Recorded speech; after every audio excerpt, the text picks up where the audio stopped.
I just want to make a disclaimer, and so it's not up for discussion. Don't play with me. Don't come in my comments writing crazy stuff. Don't inbox me. Don't DM me on Instagram. It's not up for discussion because it's not about you. This is to glorify God.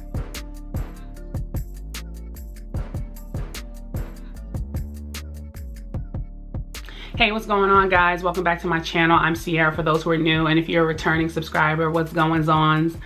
Today I will be sharing a testimony slash story time, and it is actually about the first serious relationship that I had at 17 years old, and how that relationship kind of actually set the tone for the rest of the destructive relationships that I had on forward.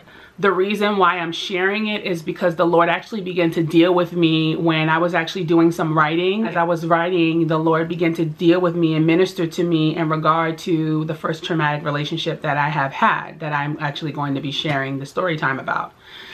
It's been really hard. The Lord has wanted me to share this for a really, really long time, and I have informally shared bits and pieces in regard to this relationship for ministerial purposes, for people that God would send me that were going through similar things, and I would share bits and pieces and how God had helped me to overcome the traumas and the shame and the humiliation that came from that relationship.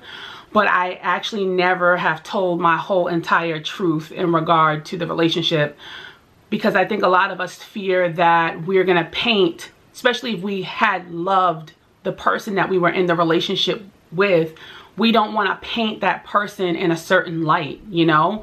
And I mean, there's no light to paint the person in, you know, the person did what they did. That was just always something that I struggled with. You know, that was the stronghold that the enemy was fighting in my mind for me not to share my truth.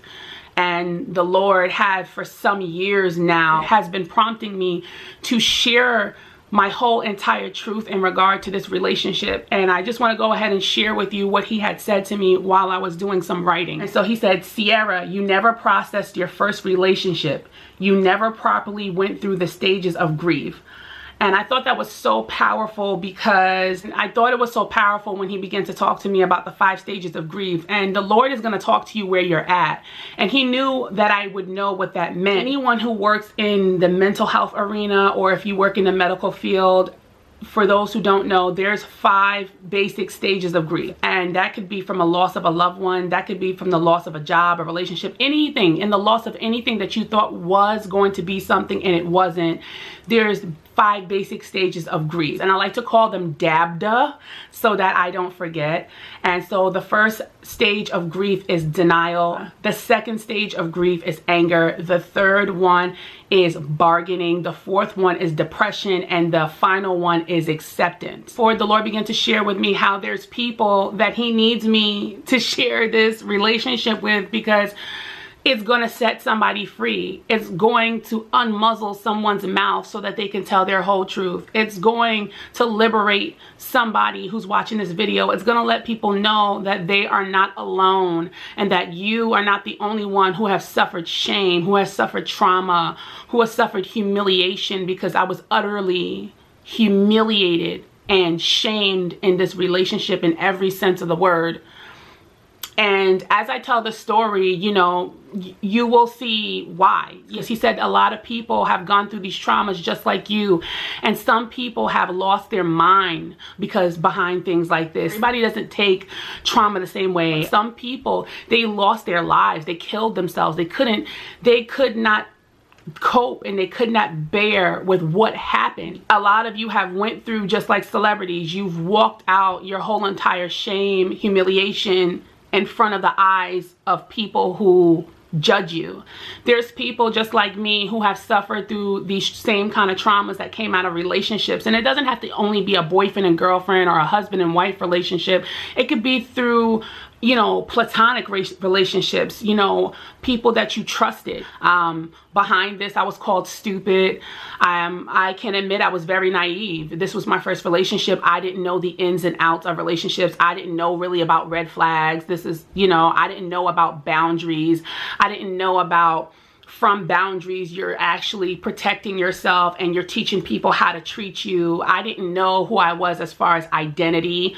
Most people don't know their identity and who they are at 17, 18 years old. So that was just something that I had to go through. And, you know, before I go ahead and share this, I just want to let you know that there's glory after every traumatic story, you know, meaning God is going to get the glory. You know, God got the glory out of my life.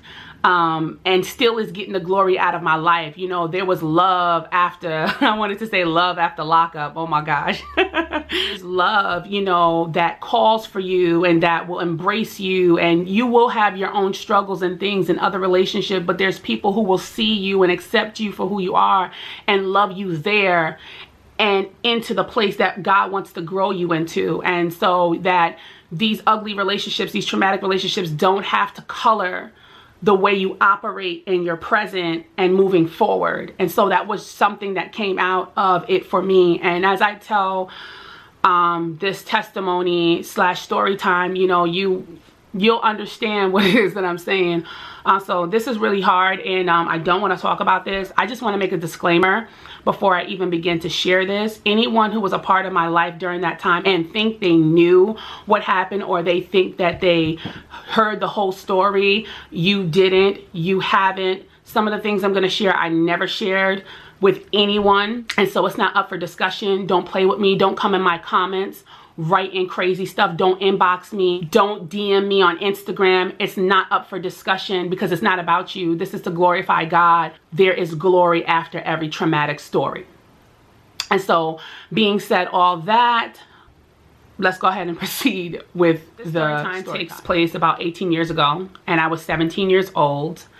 I was a senior in high school. This was my first serious relationship where I was in love. There was sex, and there were memories, and there were hopes and dreams, and so this was very serious. The young man that I wind up having a relationship with, I'm going to name him Q for the sake of the video, and all the names that are mentioned in this video are changed. Q and I met through a cousin of mine. This cousin, we're basically the same age, and we're like brother, sister, cousin, you know. He also was a senior at the same time as me as well.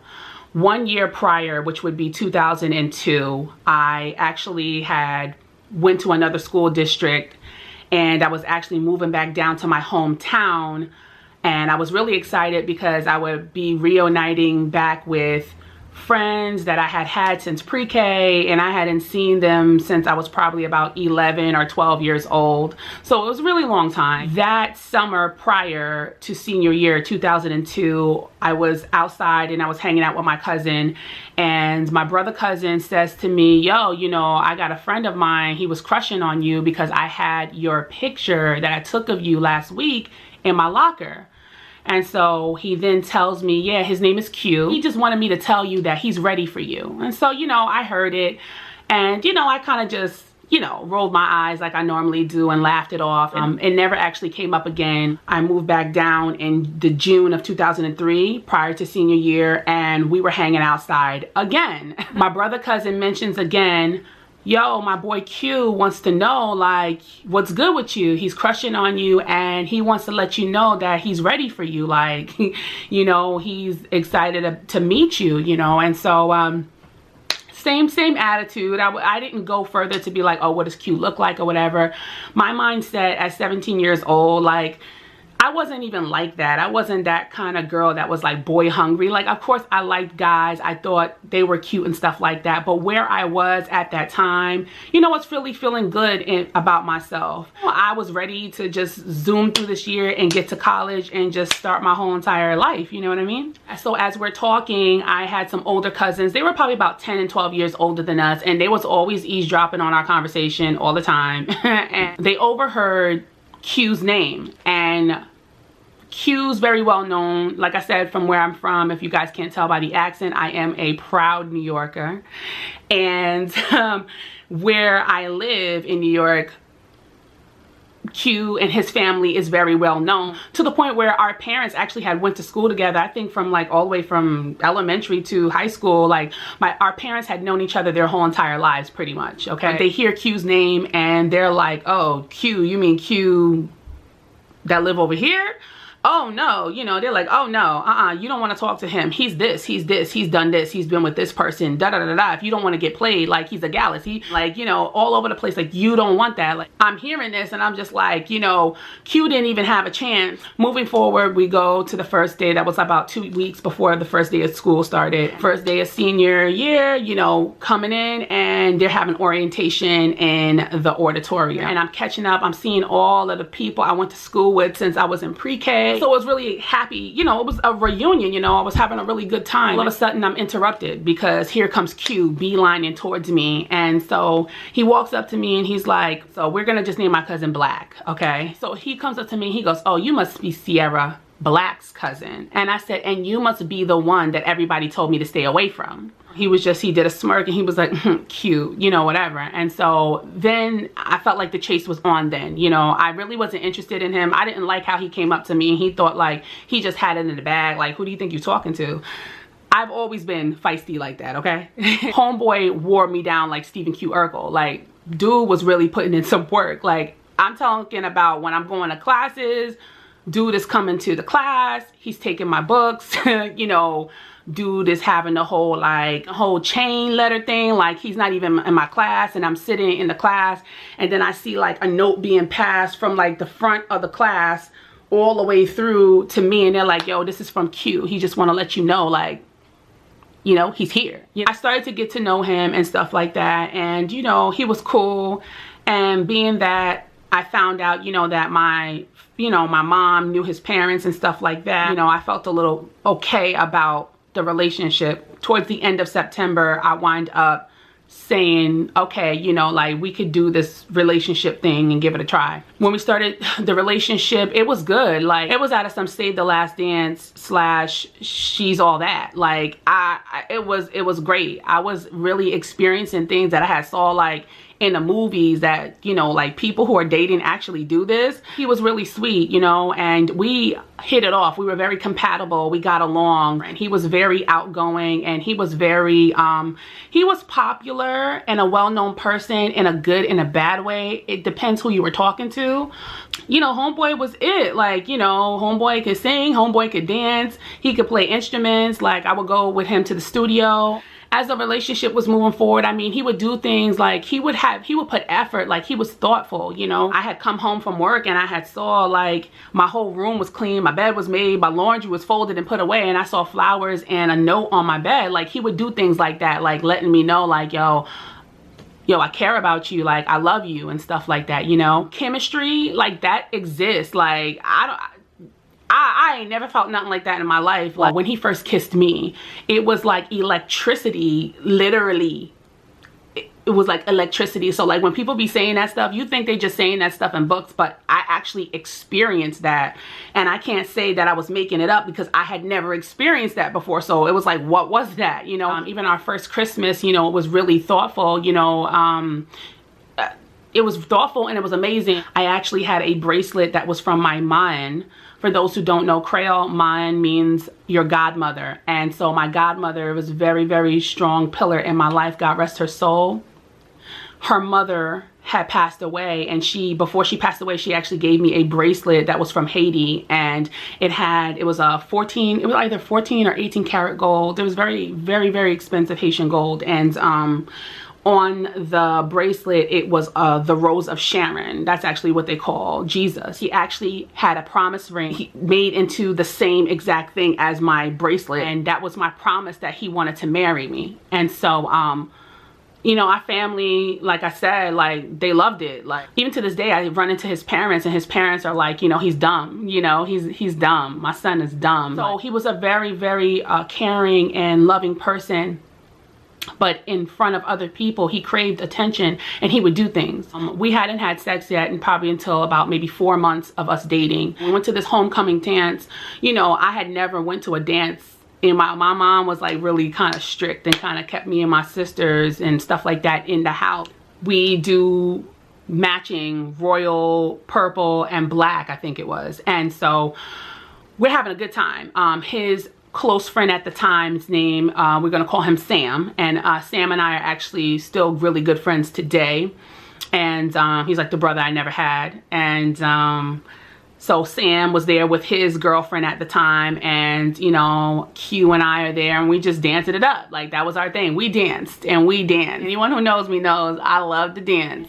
Prior to us going to the homecoming, I want to let you know that there may be some of my exes that might show up. You know, he was like, but don't worry about that because it's you and I, you know, kind of like the you and I against the world kind of thing. And that's the way he always made me feel. All of a sudden, these paparazzi like lights like come out of nowhere, like, and we're in this semi-dark room, and then these lights are just out, you know, coming all out the woodwork. I'm like, what is this? We're gonna name his ex, we're gonna name her T, okay? So T is there with Lala. Now, Lala was Sam's ex-girlfriend, okay? Because Sam and Q were really good friends. And so I guess Sam and Q dated these two girls at the same exact time. So I guess they decided to show up. I just remember one of them being like, oh, well, you're pretty. Or, you know, just like talking to me in a way. But I didn't even like know who she was. Like, from that night, it became a problem. The calls, the harassment, these girls were calling my phone. And like I said, T was Q's ex-girlfriend. T and Lala were calling my phone at the time. Before I think I had a Nextel. Before I had a Nextel, I just, you know, had my regular house phone. And they were calling like my mom's house phone like at 2 o'clock in the morning and stuff like that. Once I got a cell phone, still calling my cell phone, coming to my job, just all of this crazy stuff. And one of the very first calls was, I just want to let you know that Q just left my house. And yeah, I got your number from his phone, and I want to let you know, like, I'm still messing with him, like, he's mine, he cheating on you, blah, blah, blah, blah, blah. You know, all of that ghetto girl stuff. When I'm hearing this, it's hurtful, and I'm like pressing Q. I'm like, of course he lied about it. He's like, oh, T's bugging, and what do you want me to do about it? That's when stuff really started to hit the fan. Different females started to come out the woodwork, and I feel like Q started to change. Again, like I said, in the relationship, I really didn't know boundaries like that. I clearly in some way had esteem issues, because you do not allow somebody to treat you like this. You know, when you start to see a change, especially in a relationship where somebody showed you one side of them and then all of a sudden they just begin to change, you know, that's just coming to a point where they're taking advantage of you, they're taking you for granted. And he started really just trying to push my buttons just to see like how far I would let him go. And at this time, I was just naive, you know what I mean? Like, I was giving grace because I really, really loved him at this point. Crazy things, you know, I used to hang out with him and his people all the time. And when I would hang around with him and his people all the time, like, there was randomly guys here and there, but it was a whole lot of females that he would always hang around. And so I would hang around with him and his people, and it was always like there was this air. There was always this weird air with them. It was always like everybody knew something that I didn't know. Okay, so just keep that in mind. And one of the females out of the people that would hang around him, her name was Kaya, okay? We're gonna call her Kaya. And me and Kaya got really friendly, you know, she was really cool. We had a lot in common. But we would get on the phone after school and, like, you know, talk about things, talk about shows, you know, just talking about regular girl stuff, because she was cool people, so I thought. Kaya, I remember a couple of times where Kaya would tell me that she was alone by herself, but then, like, I would hear a male's voice, and it would sound like she was busy, or that she was in the middle of doing something while she was on the phone with me. And so I would ask her about it, like, girl, you busy? You need me to call you back? You said you're by yourself, you know, like, you know, I don't want to interrupt. And she'd be like, no, I'm fine. I'm just, you know, cleaning up over here. I'm just whatever. But I know I would hear like a guy's voice here and there in the background. So keep that in mind. Started doing stuff like, you know, like I told you, he was really hungry for attention in front of people. And he would do things inappropriate, like he would smack other girls' butts, you know what I mean? Like he would grab their butts, he would grind on them, you know, he would touch other women inappropriately. And a lot of these women were some of the women that were around me, flocking themselves to me, calling themselves friendly with me or wanting to be my friends. And I just felt it was just so disrespectful. And he would do it and then look to see like what my reaction would be. Like he was waiting. He was looking to see like how far I was going to let him go. You know, it was like a game to him. And I just didn't really understand why he was even doing that. Like, this is when I really knew something was off with him and Kaya. He takes Kaya's lollipop out of her mouth and put it in his and turned around and looked at me. Like he would run up on Kaya, you know, grab her butt, grind on her, and turn around and look at me. Stuff like that over and over and over again. So from then I was just kind of like, you know, they would laugh it off and be like, oh, you know, Q, why you doing that? Like, stop doing that to get a rise out that girl. I wind up going to the OBGYN not long after that, and I had found out that I had had chlamydia. And what's crazy is because prior, it wasn't my first visit to the OBGYN. Prior to me even beginning the relationship with Q, I hadn't had anything, and plus I was not having sex with anybody because Q was it. Okay, let's just put it like that, if you know what I'm saying. I was really devastated, and I was humiliated. I felt disgusting. And so, you know, I went to him, and I took care of, I took care of things. I took care of it and stuff like that. And I went to him and I was like, yo, you know, this is what came back. Like, yo, what's really going on? Like, you need to tell me the truth because I haven't been with anyone else but you. And so he, of course, denied it. And I remember confiding in Kaya, you know, and she was just looking so concerned and, you know, all of these things. And then it was just like she started acting funny after I had told her that. He, I guess, found out. That's how I knew something was up. He found out that I actually had told Kaya. And so he started going around to everybody like, trying to save face, you know, just like telling our whole entire business, just like, you know, trying to speak his piece on how it's me and how I was sleeping with other people and I did this, all of this stuff that he knew that I was not. And everyone in my family knew, like, in my mind, this man was my husband. Like, he had given me a promise ring.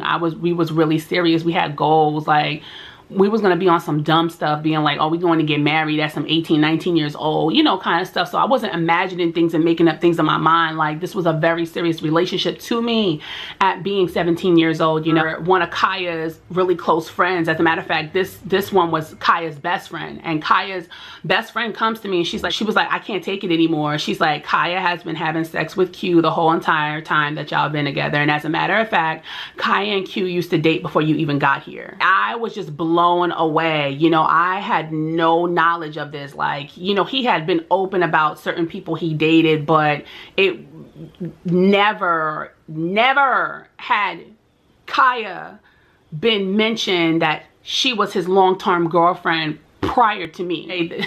So Kaya's friend goes on to say, this is the kicker though. She goes on to say, and I just want to let you know, all those times that you would be talking to Kaya on the phone and she would be lying to you and saying that she's alone, I just want to let you know that Q was over there servicing her. We're just gonna put it like that, while she was on the phone with you. So I just want to let you know, like, you know, don't let her lie to you. Like, you don't deserve that. And she literally, she just told it all.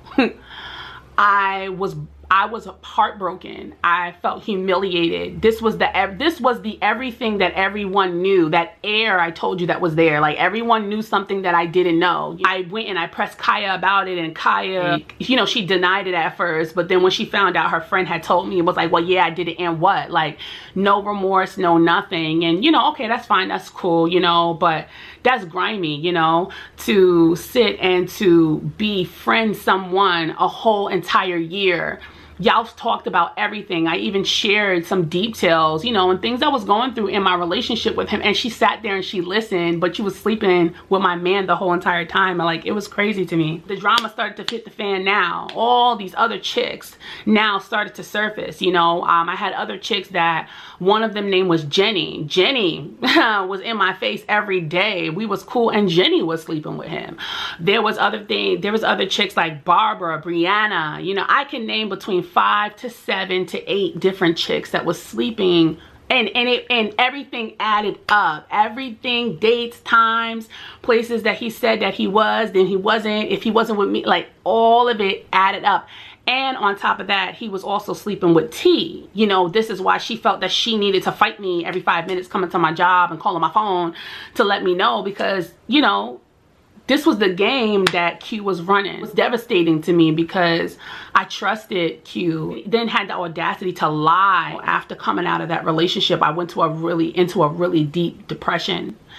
And it affected me health-wise, so much so to the point where, you know, at that time I had really long hair. My hair was probably about to the middle of my back, where my hair began to fall out, and the crown of my hair began to thin, because I had so much of the stress. I had so much hurt and pain, and you know, I really suffered a whole lot.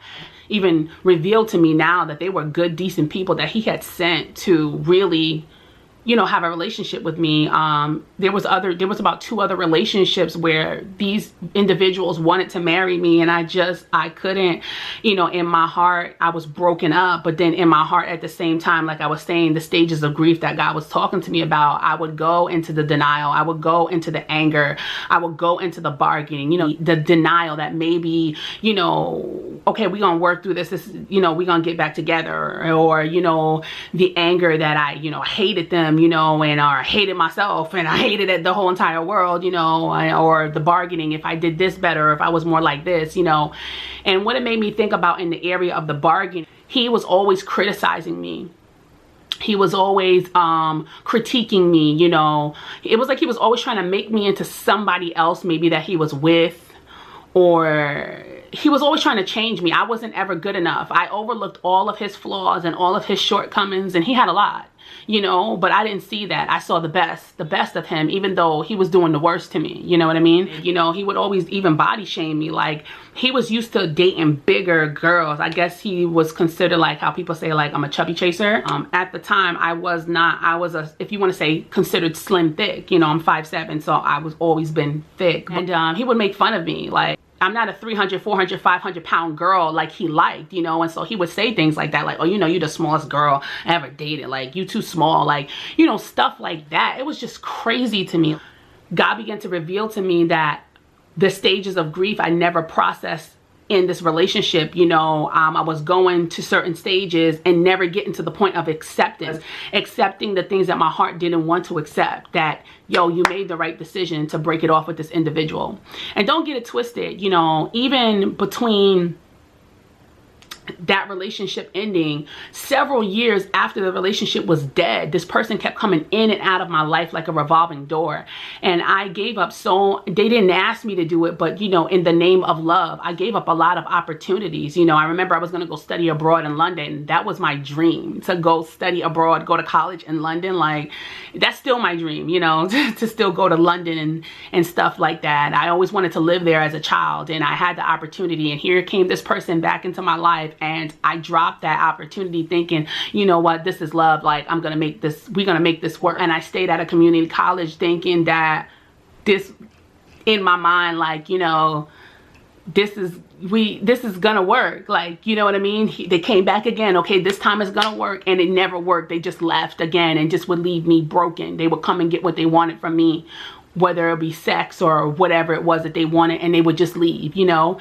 And so, anyway, I went through, you know, so many years of this. And so the Lord began to reveal to me that even me coming into being married, you know, like I said, I've been married for 11 years. And the stages, you have stages you need to walk out in your marriage alone. And the Lord revealed to me that some of these stages of grief, I was walking out even in my marriage in regard to this first relationship. Isn't that crazy? So it made it hard for me to cleave even to my husband. And any little thing, even in relationships prior to my husband that I was in, that I went through, like any little thing, I was reliving this relationship. And a lot of the issues that came and stemmed from that relationship and happened to me that were traumatic from that first relationship happened to me over and over and over again. And it was just like, it was something that was just, it was so crazy because it was in me. It was broken in me. I had held all this pain in me. That's why a lot of times I didn't want to share this testimony at all, or story time at all. I didn't want to be like I was whining about what was done to me. No, God asked me to share this.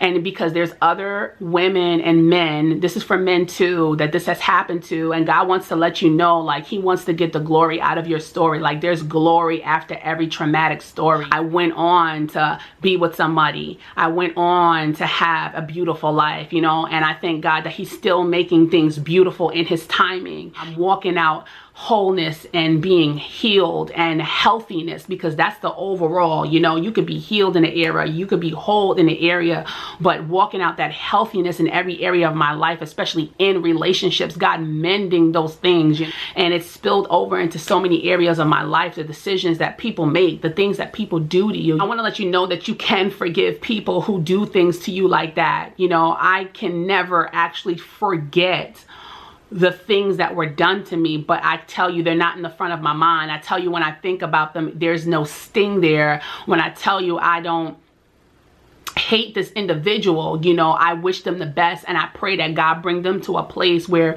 if they even went on and they did these things to other people, you know, I pray that they would repent and turn away from the things that they're doing. You know, a lot of people have done this to people. Some of you who are watching, you have done this to people, and when you do things like that to people, it is not well with your soul. Things are not working out in your life the way that they should, because it's not well with you. You need to go back and you need to apologize to some people that you have done. And listen, not everybody who comes into our life and hurts us, it's a intentional thing. Everything is not a diabolical assignment to destroy your world. Some people are hurt, like the cliche says, hurting people hurt people. But there are some people who are sent as an instrument, as destiny destroyers, to derail you from what God has for you. You know, there are some people who are sent and they are literally afflicting pain on you because it brings them peace, you know. But then there are people who have their own traumas and who have their own things and don't realize how they're really hurting other people. You know what I mean? So there's a couple of different classes of people, and I'm not going to go into who I think Q is in that class. I'm not even going to, because that's not even the purpose of the video. But I just wanted to share this to inspire somebody to unmuzzle your mouth, that God wants you to know that you are loved and that he can repair every hurt, every brokenness, every disappointment, every shame, every humiliation that you endured. If you was like me and you had to walk it out in front of people and people lying on you and making up things about you, you know, saying you're like this, saying you're this type of girl. And, you know, that went on for years and years and years, where people assassinated my character. They didn't even know what had happened to me. They didn't even know, like, what I went through, and they were saying all these type of things about me. And you don't have to be that person. You don't have to allow what people said or what people did to you color the beauty in your world that is today, you know. So I pray that this video inspired you to press into God. God can heal all those areas, and God healed so many of those areas in my life, like where I really have, I really have a peace when I lay my head down. I don't have any hatred in my heart, no bitterness in my heart. You know, I wish all of my assailants the best, but you have to also remember, you reap what you sow, you know. And I pray that they would repent, and I pray that they would turn away from what they're doing, you know. And I pray that they would allow God to be the center of their life, you know, to realize some things and places in them that need to be healed and made whole, so they can walk out healthiness in their life and for their future. And so again, I just want to let you know, like, you don't have to let the things that people have done to you in your past eat you up. You don't have to allow it to mess up the goodness that God has for your future. And so I pray today, me sharing this video, that it would inspire you to press forward. It would inspire you to chin up. It would inspire you to have joy, to draw from God as your joy, you know. A lot of people look to relationships as a joy, you know, and it's supposed to add to your joy. It's not supposed to be the center of your joy. Thank you so much for watching this video. I pray that this has helped somebody. I pray that this has liberated somebody. I pray that this has, you know, brought peace to somebody, because that's that's all I want to do, you know. And if you have any comments, please leave it down in the comment section. If anybody would like to share, you know, go ahead right away down in the comments. And if you have not liked this video yet, make sure you like this video. And if you have not subscribed, what are you doing? Let's be friends. Subscribe, okay? And so anyway, until next time, I just want to let you guys know, be blessed.